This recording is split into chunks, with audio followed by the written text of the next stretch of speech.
অন্তর্বর্তীকালীন সরকারের ভূমি মন্ত্রণালয় এবং বেসামরিক বিমান পরিবহন ও পর্যটন মন্ত্রণালয়ের উপদেষ্টা এএফ হাসান আরিফ মারা গেছেন। মৃত্যুকালে তার বয়স হয়েছিল ৮৩ বছর। শুক্রবার বিকালে রাজধানীর একটি হাসপাতালে তিনি মৃত্যুবরণ করেন। উপদেষ্টা হাসান আরিফের মৃত্যুর তথ্যটি নিশ্চিত করেছেন তার সহকারী একান্ত সচিব মোহাম্মদ আবেদ চৌধুরী।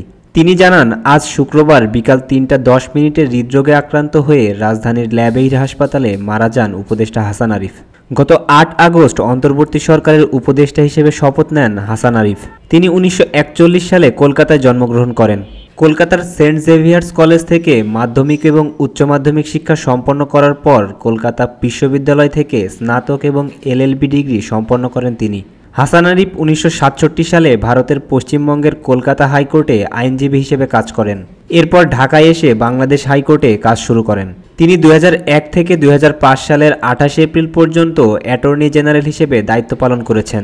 এছাড়া ফখরুদ্দিন আহমেদের নেতৃত্বে তত্ত্বাবধায়ক সরকারের আইন, বিচার ও সংসদ বিষয়ক মন্ত্রণালয়, ভূমি এবং ধর্ম মন্ত্রণালয় বিষয়ক উপদেষ্টা হিসেবে দায়িত্ব পালন করেন তিনি।